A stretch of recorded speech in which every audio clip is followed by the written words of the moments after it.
भारत पाकिस्तान के बीच बढ़ता तनाव अब आपकी रसोई पर भी असर डालेगा। अटारी वाघा बॉर्डर के बंद होने से ड्राई फ्रूट्स के दाम आसमान छू सकते हैं।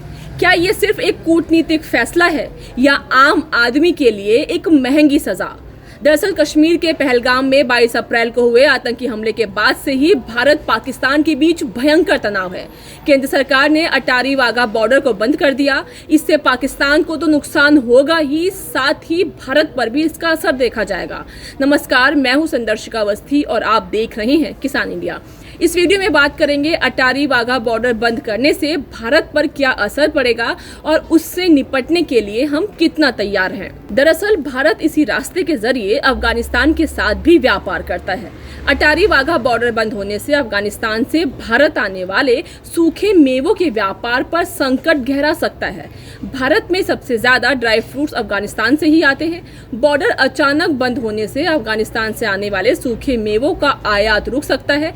ऐसे में भारत में बादाम, किशमिश, पिस्ता और खुबानी जैसे ड्राई फ्रूट्स करीब 15 से 20% तक महंगे हो सकते हैं। आंकड़ों की बात करें तो लगभग 20,000 टन ड्राई फ्रूट्स भारत में अफगानिस्तान से आता है। मौजूदा स्थिति में अफगानिस्तान के साथ भारत का आयात निर्यात दोनों ही प्रभावित होगा। भारत ने अप्रैल 2024 से जनवरी 2025 में अफगानिस्तान को करीब 26 करोड़ डॉलर का निर्यात किया, जबकि इसी दौरान आयात 59 करोड़ डॉलर के आसपास था। इसमें सूखे मेवों की बात करें तो इनकी आवक 35 करोड़ डॉलर थी। अगर हालात जल्द नहीं सुधरे तो बाजार में इन मेवों की कमी महसूस हो सकती है, साथ ही आम आदमी को ज्यादा कीमत चुकानी पड़ेगी।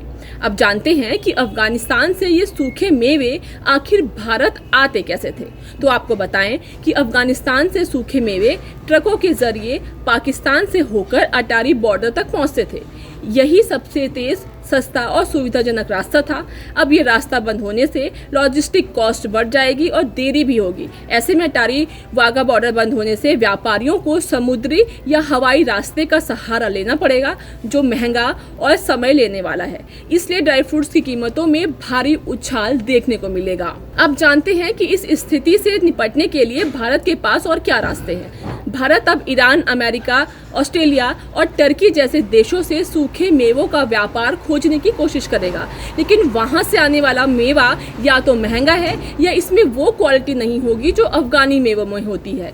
इसके अलावा मेवे अब यूएई, ईरान और इराक जैसे देशों से आएंगे, क्योंकि ये अफगान सूखे मेवों के लिए वैकल्पिक रास्ते के रूप में काम करेंगे।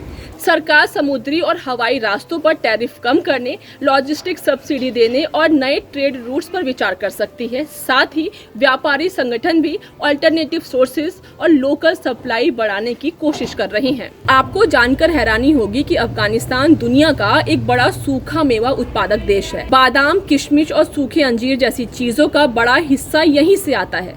भारत इसका सबसे बड़ा खरीदार देश है। ऐसे में अफगान व्यापारियों को भारी नुकसान हो सकता है और अफगानिस्तान की पहले से ही जूझती हुई अर्थव्यवस्था और कमजोर हो सकती है।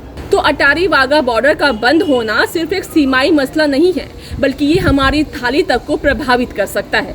आने वाले दिनों में सरकार को कई कड़े फैसले लेने हैं ताकि देश की जनता को महंगाई की मार से बचाया जा सके। जब बॉर्डर बंद होते हैं तो सिर्फ रास्ते बंद नहीं होते, बल्कि विकल्प भी सीमित हो जाते हैं। तो इस वीडियो में इतना ही। अगर ये वीडियो आपको पसंद आई हो तो लाइक करें, शेयर करें और चैनल को सब्सक्राइब करना ना भूलें। सर का पसीना जब माथे को आता है, वो किसान है जो अपने दम पर फसल को उगाता है। आन है, बान है, शान है, किसान है। किसान इंडिया, चलेगा हल, बढ़ेगा बल।